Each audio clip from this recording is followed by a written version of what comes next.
오늘 본문 창세기 39장 1절부터 5절, 사실 39장 전체 말씀을 통해서 하나님과 동행하는 믿음이라는 제목으로 은혜 나누기 원합니다. 우리 먼저 말씀에서 기도하겠습니다. 살아계신 여호와 아버지 하나님, 우리 인생을 버리지 아니하시고 위면치 아니하시고 잊지 않으시고 생명의 말씀으로 우리를 일깨워 주시고 하나님 앞에 지혜롭고 복된 인생으로 회복해 주심을 감사드립니다. 이 시간 하나님의 말씀이 나에게 주신 영의 양식, 생명의 아버지 하나님 말씀이 되도록 성령 하나님 우리 모두에게 은총 베풀어 주옵고 예수님의 이름으로 기도드렸습니다. 아멘.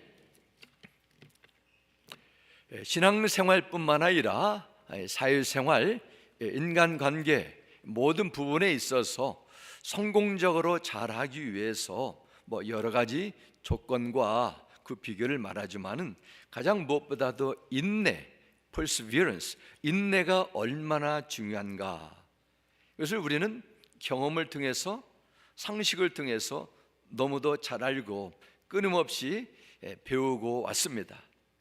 인내란 의미는 위에서 내려 누리는 것을 끝까지 버티는 상태, 이런 원어적인 의미가 있습니다. 또한 고난의 상황에 처했을 때 이것을 회피하지 않고 적극적으로 받아들이면서 견디며 살아간다, 이것을 인내라 이렇게도 설명합니다. 켈빈 쿨리지라는 분은 이런 말을 했습니다.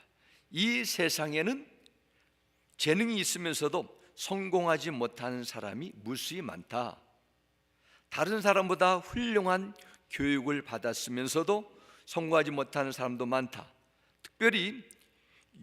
특별한 용기를 가지고 인생을 사는 사람 중에서도 성공하지 못한 사람이 많다. 왜 그런가? 이분의 대답입니다. 그 이유는 단 한 가지다. 인내하지 못하기 때문이다. 이렇게 켈빈 쿨리지는 설명했습니다. 고난이나 어려움, 실패, 환난이 찾아오면 일반적으로 사람은 이것을 회피하고 부인하려 합니다. 믿음의 핍박이 찾아오면 환난을 피하기 위해서 믿음을 포기하고 하나님과 멀어지기도 합니다. 그러나 참된 믿음의 사람들은 핍박이나 실패, 환난이 찾아오더라도 그 자리를 떠나지 않고 견디며 주어진 길을 걸어가는 자들입니다. 그러면은 이처럼 인내가 성공에 있어서 정말 빼놓을 수 없는 가장 중요한 가치라고 사람들은 말하는데, 인내할 수 있는 힘은 어디에서 나올까요? 그것은 바로 고난을 바로 해석하고 받아들이는 마음의 자세, 생각이라고 믿습니다. 아무리 절망적인 상황에 처해도 그 안에 담겨진 의미와 가치를 발견하게 된다면, 발견하고 끝까지 붙들게 되면 그 사람은 인내하며 견뎌낼 수 있을 것입니다. 빅터 프랭클이라는 정신과 전문의가 쓴 의사부인인데 죽음의 수용소라는 미국과 한국에 잘 알려진 그 베스트셀러 책이 있습니다. 이분이 원래 유대인이었기 때문에 당시 2차 세계대전 때 독일 나치의 그 무시무시한 아우슈비츠 수용소에 끌려갔습니다. 그리고 수년 동안 죽음을 넘나드는 고통을 당했습니다. 결국 이분은 살아서 자신이 수용소에서 경험한 것을 바탕으로 쓴 책이 죽음의 수용소란 책입니다. 이 책에 여러 가지 소중한 진리를 담고 있는 부분들이 있는데, 그 중에 나오는 이야기 가운데 하나를 우리 나누길 원합니다. 1944년 성탄 전후 연말이 되겠습니다. 그리고 1945년 새 연후 약 2주 사이에 수용소에서 수감되었던 많은 유대인들이 죽었다는 것입니다. 전염병처럼 무슨 질병이 수용소 안에 퍼진 것도 아닌데, 그렇다고 그 악명 높은 가스실에 끌려가서 몰살당한 것도 아니었답니다. 그런데 왜 연말 2주, 신년 2주, 그 한 달 동안에 그 많은 유대인들이 죽었을까요? 이분에 의하면 그 사람들은 크리스마스가 다가오면서 마음속으로 꿈과 기대를 가지고 있었다는 것입니다.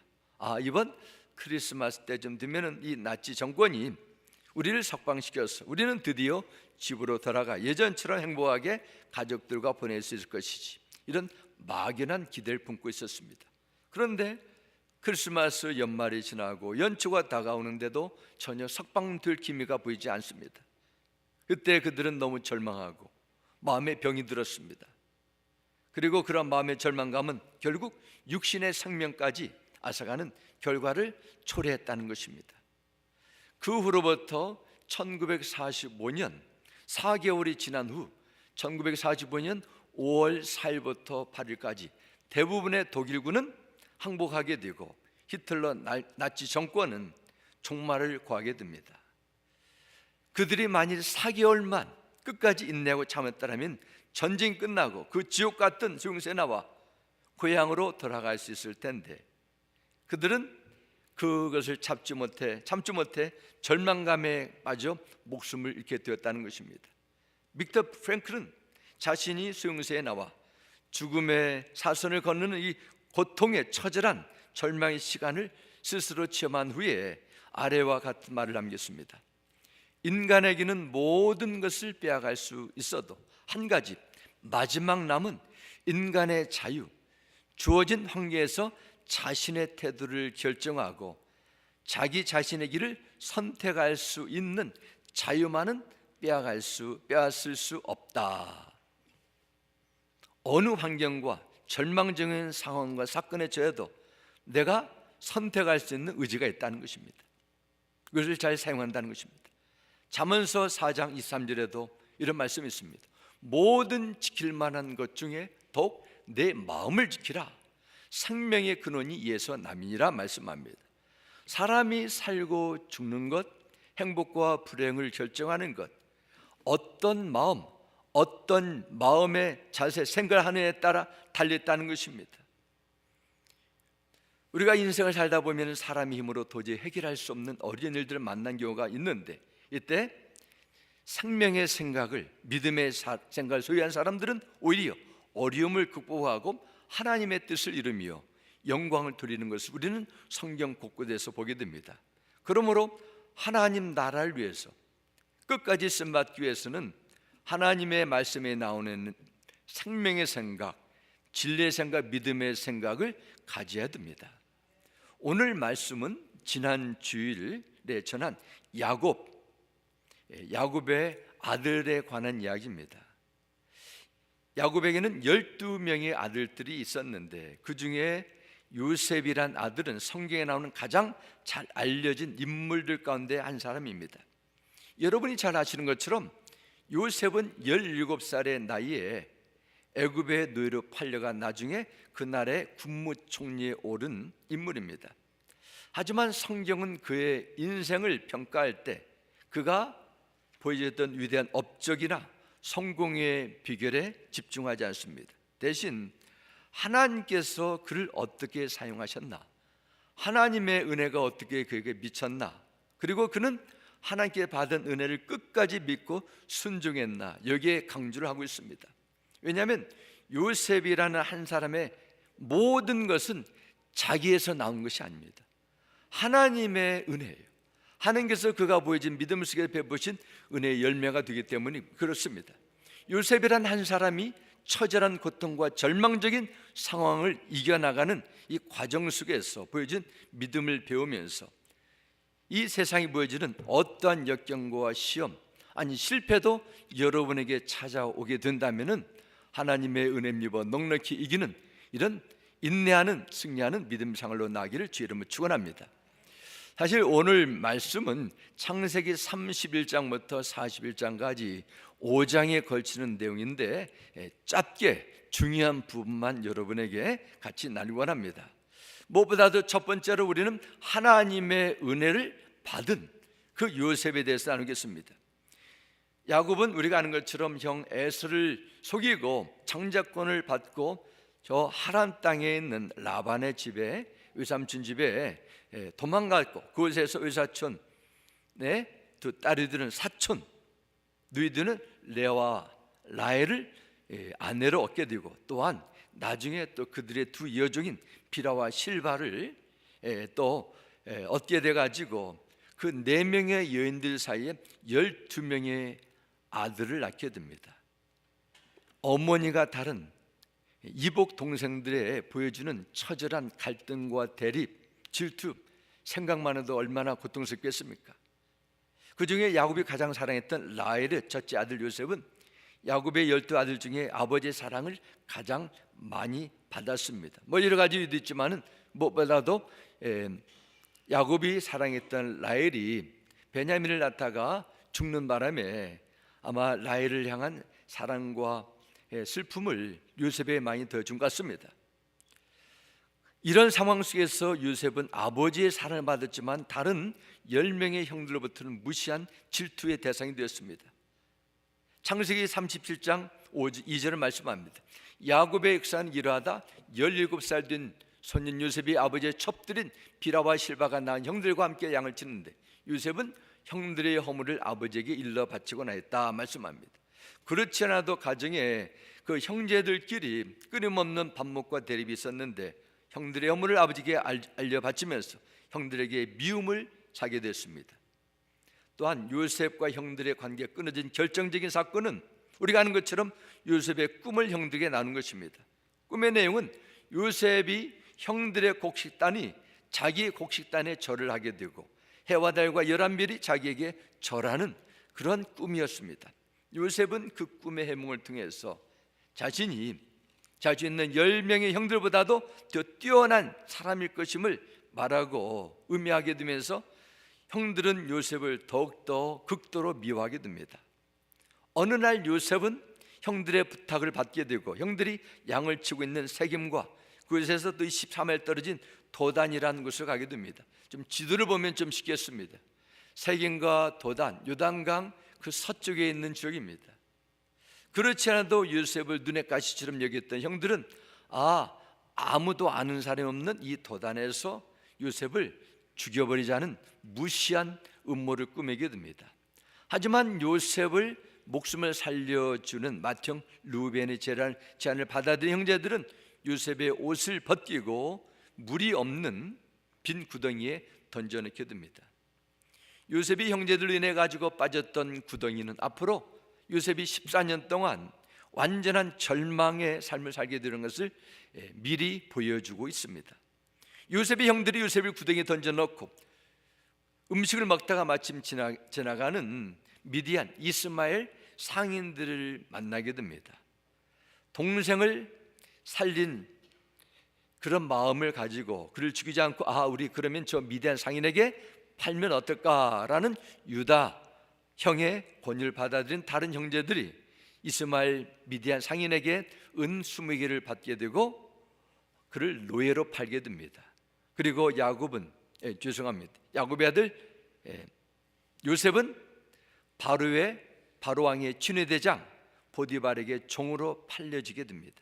당시 이방 나라에 노예가 된다는 것은 죽은 목숨과 같았기 때문에 요셉의 형들은 순념수를 죽인 피를 요셉의 옷에 묻히면서 아버지 야곱에게 보여주면서 죽었다는 내용을 전달하게 되고 야곱은 자기 사랑하는 요셉이 죽은 맹수에게 찢겨 죽은 것으로 믿고 22년 동안 슬픔과 절망 속에 탄식 속에 세월을 지나게 됩니다.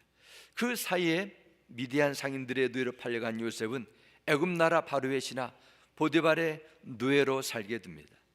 그 내용이 창세기 39장 본문 1절부터 나오게 됩니다. 요셉이 이끌려 애굽에 내려가며 바로의 신하 친위대장 애굽 사람 보디발이 그를 그리로 데려간 이스마엘 사람의 손에서 요셉을 산이라 말씀합니다. 당시 세계 최강의 나라로 불렸던 애굽 이집트의 바로 왕이시나 보디발의 집에 팔렸으니까 요셉의 인생은 노예 생활을 벗어날 확률이 거의 없었습니다. 그러나 요셉은 그 절망적인 상황 속에서도 한 번도 실망하지 않고 좌절하지 않았음을 성경은 우리에게 말씀하고 있습니다. 괴로워하지 않았고 탓하지 않았고 노예 신변에 불구하고도 언제나 주어진 일에 최선을 다했습니다. 그리고 그 후에 나타난 내용이 2절과 3절에 나오게 됩니다. 다시 보겠습니다. 여호와께서 요셉과 함께 하심으로 그가 형통한 자가 되어 그의 주인 애굽 사람의 집에 있으니 그의 주인이 여호와께서 그와 함께 하심을 보며 또 여호와께서 그의 범사에 형통하게 하심을 보았더라. 보았다 3절에 말씀합니다. 요셉이 보디발의 집에 팔려 노예가 되었던 상황을 조금이나마 한번 생각해 보시기 바랍니다. 절대로 노예 생활을 벗어날 수 없고, 만약에 평생을 산다 해도 후손 대대로 그들은 노예가 되는 것입니다. 하지만 성경은 요셉이 완전한 절망의 상태인 노예가 되었다는 소식을 기록하면서도 여호와께서 요셉을 형통하게 하셨다, 범사에 형통하게 하셨다, 이 말씀을 반복해서 기록합니다. 하나님께서 하나님을 사랑하는 자 요셉과 함께 하셨습니다. 아니, 하나님을 중심으로 모시고 하나님을 기쁘시게 하는 요셉을 기억해 주시고 그와 함께 하시고, 그로 인해 가지고 다른 보디발의 집의 모든 부분에도 복을 주셨다고 성경에 기록합니다.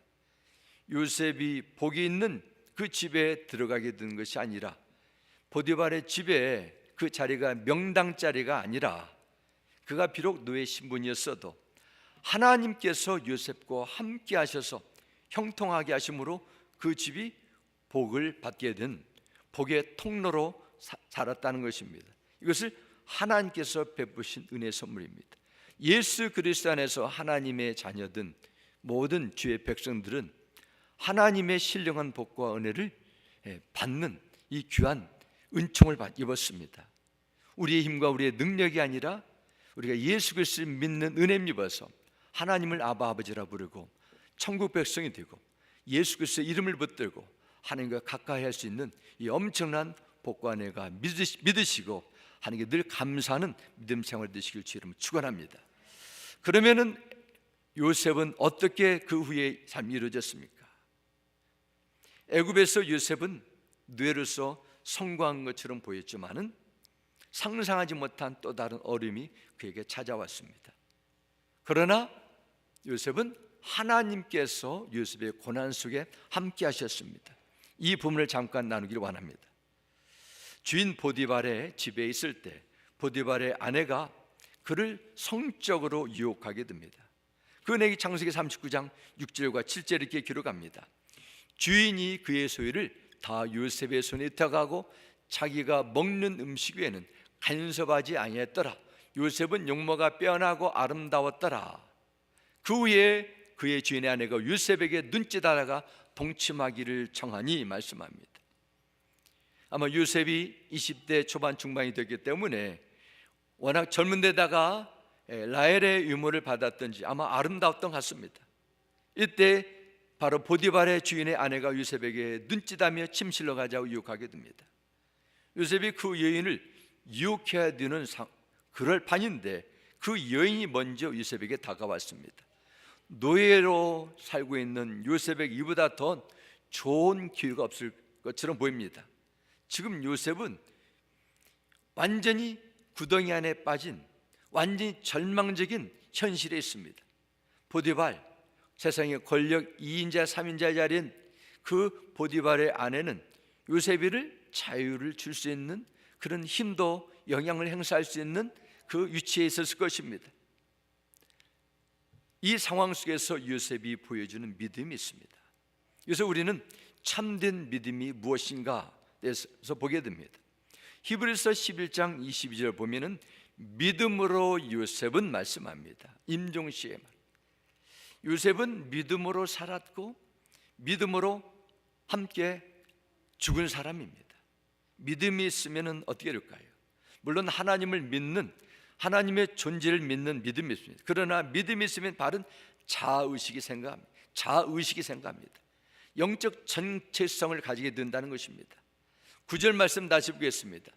이 집에 나보다 큰 이가 없으며 주인이 아무것도 내게 금하지 아니했어도 금한 것은 당신뿐이니 당신은 그의 아내임이라. 그런즉 내가 어찌 이 큰 악을 행하여 하나님께 죄를 지을까 말씀합니다. 요셉은 주인이 자기의 모든 소유를 맡겼지만 단 한 가지 그의 아내만은 맡기지 않았음을 믿고 거절합니다. 주인의 아내는 더욱더 요셉의 옷을 붙들고 침실로 가자고 협박하였습니다. 그러나 요셉은 하나님 앞에 줄을 지을 수 없어서 유혹을 과감하게 뿌리칩니다. 요셉은 그 옷을 여인의 속에, 자기 옷을 여인의 손에 버려둔 채 바깥으로 뛰어나갔습니다.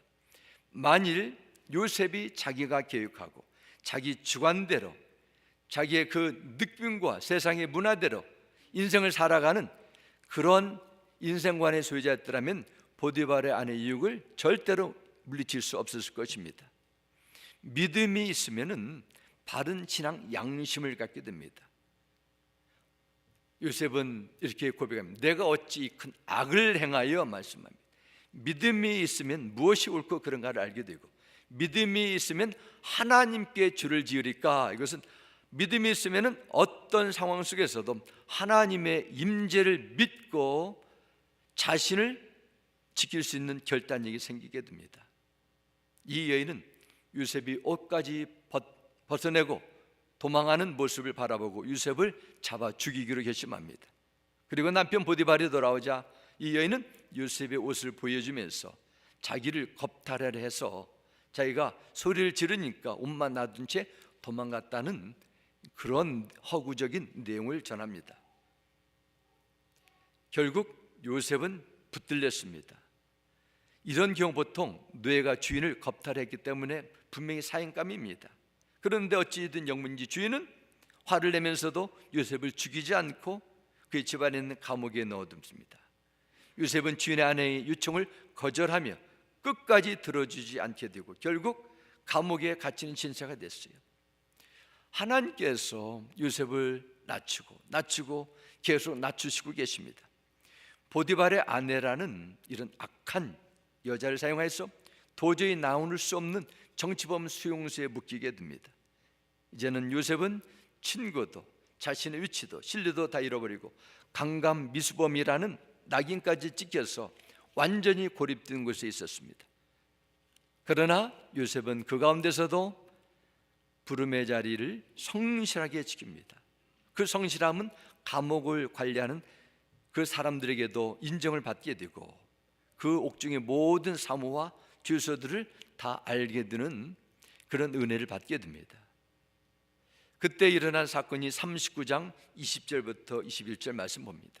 이에 요셉이 주인의 그를 잡아 옥에 가두니 그 옥은 왕의 쥐술 가두는 곳이었더라. 요셉이 옥에 갇혔으나 여호와께서 요셉과 함께 하시고 그에게 인자를 더하사 간수장에게 은혜를 받게 하시며 말씀합니다. 하나님께서 함께 하셨다. 이 내용이 반복적으로 나오게 됩니다.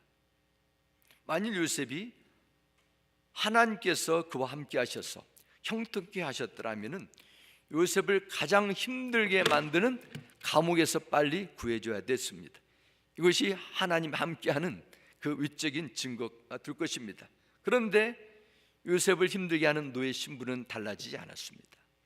요셉이 보디발 안에 끈질긴 유혹을 이겨냈더라면 사랑하는 내 아들 요셉아, 너무 잘했다, 너무 훌륭하다 칭찬하고 상급을 줘야 될 텐데 계속 그는 누명을 벗어나지 못하고 감옥에 있었습니다. 요셉으로 인해서 보디발이 집을 잘 되게 하셨고 정말 중요한 요셉의 가장 심각한 문제인 노예 생활에서는 신분을 벗어나지 못했습니다. 그러면 하나님께서 함께하는 형통함이 무엇일까요? 하나님께서 형통케 하셨다는 것은 그를 감옥에 풀어줬다는 뜻이 아닙니다. 바로 감옥 안에 작은 일을 최선을 다하게 할 수 있는 믿음을 주시고 그곳에서도 베푸시는 하나님의 한결같은 위로와 평강을 체험하게 됐다. 이것이 하나님께서 그와 함께 하시는 형통함입니다. 하나님께서 역사의 주인이라고 믿는 사람들은 하나님께서 정하신 인생의 질서대로 살아갑니다. 아무리 완전한 절망이 내 삶에 갑자기 쳐들어온다 할지라도 그것을 인간의 꼼수로 절망적인 상황을 벗어나려 하지 않습니다. 이래 더디더라도 하나님 함께 증거가 당장 보이지 않다 할지라도 나에게 주어진 자리를 신실하게 지키는 것, 이것이 하나님의 함께하는 명백한 증거 가운데 한 부분입니다. 사랑하는 성도 여러분, 여러분의 가정과 여러분의 부름의 자리, 여러분의 주어진 사역의 자리, 어느 곳에 있든지 하나님의 기쁨 되고 하나님이 함께하는 그 신실함의 그 삶이 되시길 주의 이름으로 부탁드립니다. 세 번째, 그러면 하나님께서 어떻게 됐나? 하나님은 요셉을 기억해 주시고 하나님의 때에 그를 높여 세워주셨습니다. 그 내용은 창세기 40장에 나오게 됩니다. 바로를 옆에서 섬기던 두 관장이 바로에게 줄을 짓고 요셉이 갇혀 있는 감옥에 죄수들로 들어오게 됩니다. 어느 날 그들이 이상한 꿈을 꾸게 되고 그 꿈을 해몽한 사람이 없었습니다. 하지만 요셉이 그들의 꿈을 해몽해 줬습니다. 그 꿈의 내용은 요셉이 바로의 생일이었던 3일 후에 술 맡은 관원장은 복직이 되고 떡 굽는 관원장은 사형을 당하는 내용이 됐는데, 그 내용 그대로, 꿈이 그대로 현실화되는 것입니다. 그래서 요셉은 술 맡은 관원장이 나중에 밖으로 나게 되고 바로 왕이 왕궁에서 일하게 되면 나를 기억해 달라 이렇게 간절히 요청하게 됩니다. 하지만 술 맡은 관원장은 요셉의 꿈의 해석을 받았음에도 그를 잊어버렸습니다. 그리고 2년이라는 세월이 감옥에서 흘러나갔습니다. 그 힘든 시간이 지난 후에 어느 날 애굽 나라의 바로 왕이 너무로 이상한 꿈을 꾸게 됩니다. 그 꿈의 내용은 그렇습니다. 어느 날 바로가 나일강가에 서 있는데 난데없이 강에서 아름답고 살이 찐 암소 7마리가 올라오더니 그 뒤를 따라 흉측한 마른 암소 7마리가 올라옵니다. 그리고 살찐 암소를 다 잡아먹는 것입니다. 끼어보니까 꿈이었습니다. 암소는 애굽에서 농사를 짓는 풍요의 신처럼 여겼습니다. 다시 잠에 들어간 바로 왕이 두 번째 꿈을 꿉니다. 이번에는 한 가지 7 이삭이 돋아나더니 아주 튼튼하게 잘 자랐습니다. 많은 열매를 맺었습니다. 그런데 이어서 동풍에서 시든과 같은 아주 바짝 마른 7 이삭이 돋아나더니 앞에서 나온 풍성한 결실을 맺는 7 이삭을 다 삼켜버리는 것입니다. 그런데 그 이삭가지가 심겨진 것은 똑같이 나일강가였습니다. 나일강은 애굽 사람들에게 생명의 복의 원천처럼 여겼습니다. 그런데 그 나일강에서 충실한 이삭이 바싹 마른 이삭을 삼켜버려 사라지는 이상한 꿈이 보통 꿈이 아니라는 것을 깨달았습니다. 사람이 보통 꿈을 꾸면은 꿈의 내용을 대부분 잊어버리게 됩니다. 그런데 이 바로왕은 번호까지 숫자까지 기억할 정도로 생생했습니다. 그런데 문제는 애굽 사람 중에서 누구도 해석할 수 없었습니다. 그래서 바로왕은 애굽 나라의 모든 점성과 지혜자를 불러서 해석을 구했지만 아무도 도움이 되지 못했습니다. 이때 하나님께서는 바로왕의 궁전에 있는 관원장을 사용하셨습니다. 그의 완전히 잊어버린 그의 기억력을 되살리셔 주셨습니다. 그 내용이 41장 19절부터 12절에 나온 내용입니다. 술 맡은 관원장이 바로에게 말하여 이르되 내가 오늘 내 죄를 기억하나이다. 바로께서 종들에게 놓아서 나와 떡 굽는 관원장을 친위대장의 집에 가셨을 때 그곳에 친위대장이 종된 히브리 청년이 우리와 함께 있기로 우리가 그에게 말하며 그가 우리의 꿈을 풀되 그 꿈대로 각 사람에게 해석하더니 말씀합니다. 하나님께서 관원장에 무뎌진 양심을 일깨워줘서 내가 죄를 기억하나이다, 그런 고백을 하게 만듭니다. 요셉은 술 맡은 관원장으로부터 완전히 잊혀진 존재였지만은 하나님께서는 요셉을 기억하시고 가장 적절한 때 요셉에 대한 기억을 사용하시기 시작합니다. 하나님께서 오직 요셉만 해결할 수 있는 그 문제를 애굽 왕에게 꿈을 통해서 일으켜 주십니다. 애굽이 아무리 가장 강력한 최강대국이라 할지라도 애굽에 사로잡힌 한 히브리 소년, 이 죄수로 몰려온 요셉에는 아무도 해결할 수 없는 이 일을 통해서 이 세상 인류 역사의 주관자는 하나님임을 다시 한번 일깨워 주십니다. 그 후의 내용이 창세기 41장 25절, 28절, 32절에 요셉이 이렇게 고백합니다. 요셉이 바로에게 이르되 바로의 꿈은 하나라, 하나님이 그가 하실 일을 바로에게 보이심이라. 28절도 길었습니다.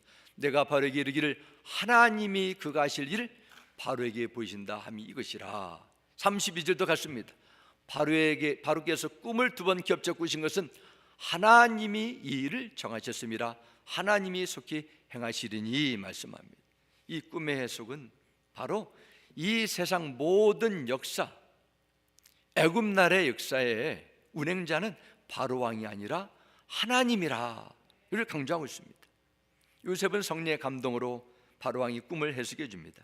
지금부터 7년 동안 엄청난 흉년이 오겠지만은 그 오는 7년은 흉년이 찾아올 것이라고 예언하게 됩니다. 암소 7마리와 7이삭은 7년의 풍년을 의미하는 것이고, 살진 것 그리고 마른 것은 흉년을 의미하는 것이라 이렇게 해석해 줍니다. 요셉은 애굽이 망하게 될 것이라는 그런 단순한 운명론적인 그런 해석을 하지 않았습니다. 하나님께서 요셉을 통해서 미래의 일을 준비하도록 그를 사용하신 것입니다. 그리고 그 일을 구체적으로 설명해 주셨습니다. 바로가 이 꿈을 2번이나 반복해서 한 것은 하나님께서 이것을 미리 결정하셨고 반드시 이루어질 것임을 그에게 다시 한번 일깨워 주신 것입니다. 그리고 바로 왕은 꿈의 해석을 들은 후에 애굽 전역을 바로 다스릴 수 있도록 요셉을 사용하고 7년의 풍년 동안에 주산 것의 5분의 1을 저장하게 되고, 그 뒤에 찾아올 흉년에도 애굽 백성이 망하지 않도록 견딜 수 있도록 준비하게 하게 됩니다. 그리고 바로는 감동을 통해서 하나님의 성령에 감동된 사람을 우리가 어디에서 이렇게 구하겠느냐 하면서 그를 총리의 자리로 임명하게 되고, 그에게 왕으로 줄 수 있는 모든 권위를 요셉에게 부여하게 됩니다. 실제적인 권력자는 요셉이 되었습니다. 이것은 무엇을 의미합니까? 하나님께서 하셨어요. 요셉을 사용하시고 하나님께서 하실 일을 알려주시고 총리의 자리에 올라가시고 그를 통해 미래의 일을 준비하도록 하기 위해서입니다. 요셉의 고을에 가보니까 하나님이 다 예비하신 것입니다. 요셉의 인생 속에서 보여주는 것은 그의 성품, 그의 명예, 그의 지혜가 아닙니다. 고난 속에서도 보여주는 하나님만을 의지하는, 하나님과 동행하는 그의 신앙입니다. 다른 어떤 내용보다도 저는 이 부분을 강조하고 싶습니다. 요셉은 청소년 시절 생각하지 못한 고난을 겪게 되고, 그 고난이 자기 인생의 모든 부분을 바뀌어놨습니다. 인생의 황금기 20세를 다 뺏어갔어요. 그러나 놀라운 것은 요셉은 노예 생활과 차갑고 어두운 감옥에서도 자신의 신실함을, 하나님을 존귀하는 믿음을 나타냈습니다. 구덩이와 같은 완벽한 절망 속에서도 끝까지 인내할 수 있었던 것은 하나님께서 그에게 보이신 꿈을 통해서 미래의 역사 주관자는 하나님임을 그는 믿었기 때문에 믿습니다. 하나님을 믿기에 견디는 것입니다. 이것이 믿음이고, 이런 견딤을 통해서 하나님의 함께 하심을 경험하게 되는 것입니다. 이것이 성경에서 가르치는 고난을 통해 주시는 은혜입니다. 오늘 사는 그리스도인들에게도 분명히 어려움과 문제가 찾아옵니다. 도저히 내 힘으로 해결할 수 없는 것처럼 막막한 문제가 그림자처럼 계속 꼬리를 달며 찾아올 때도 있습니다. 여러 가지 이유가 있습니다. 하나님께서 의의 길로 인도하기 위해서 우리를 징계하는 이유도 있고, 욥과 같이 연단해서 더 큰 믿음의 사람으로 업그레이드 할 수 있도록 환난과 어려움을 하라 하십니다. 그리고 죄로 깨어진 이 세상에서 나의 탐욕과 나의 영적인 무지로 인해 가지고 내가 스스로 고난의 자리를 더 들어가는 그런 어려움도 있습니다. 분명한 것은 아무리 의롭고 경건한 자라 할지라도 고난과 도전의 문제는 피할 수 없지만 주님은 그것을 통해서 선으로 만들어 나간다는 사실입니다. 그 안에 하나님의 사신 뜻이 있다는 것입니다. 그래서 마태복음 5장 10절에 말씀합니다. 의를 위하여 박해를 받는 자는 복이 있나니 천국이 그들의 것임이라 말씀합니다. 주의 백성들이 당하는 이 세상에 겪는 어떠한 실패와 곤경은 작은 의미로는 예수님의 고난을 함께 겪고 있음을 보여주는 한 방법이기도 합니다. 자꾸 십자가를 피하고 아주 얄팍한 생각으로 좀 더 쉽고 나에게 유익되는 길만 계속 쫓아다니니까 하나님께서는 고난을 통해서 내 십자가의 맛도 좀 봐라 하면서 어려움을 주기도 합니다. 그래서 우리 주의 백성들은 어때야 됩니까? 고난에 대한 바른 해석을 하셔야 돼요. 빌립보서 1장 29절에 말씀합니다. 하나님께서는 여러분에게 그리스도를 위한 특권, 즉 그리스도를 믿는 것뿐만 아니라 또한 그리스도를 위하여 고난을 받는 특권도 주셨습니다. 아멘. 우리가 주님을 위해서 받는 고난, 왜 특권이 될 수 있습니까?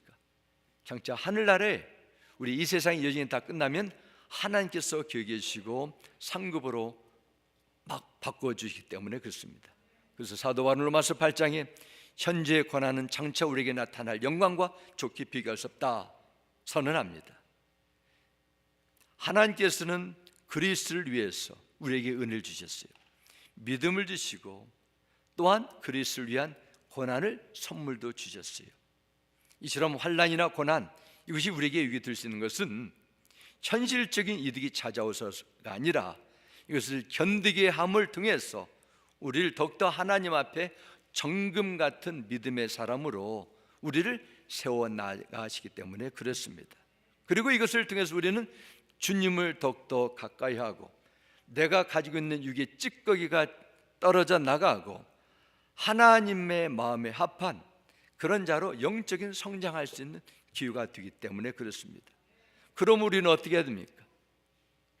요셉의 같은 똑같은 고난이 없다 할지라도 우리는 고난에 대한 생각이 달라지고 우리 또한 기도의 제목이 달라져야 됩니다. 주님, 편한 것만 쫓아가는 나의 세상의 가치관이 아니라 주님을 위해서라면은 고난받는 그 특권에 참여할 수 있도록 나를 사용해 주시고 고난도 담대하게 맞설 수 있도록 성령의 충만함을 부어 주시옵소서. 이렇게 기도하셔야 돼요. 그럴 때 우리는 예수 그리스도의 십자가의 그 사랑을 조금씩 깨달아지게 됩니다. 주님의 십자가만 바라보고 묵상할 것뿐만 아니라 주님의 십자가에 우리가 직접 참여를 해야 된다는 것입니다.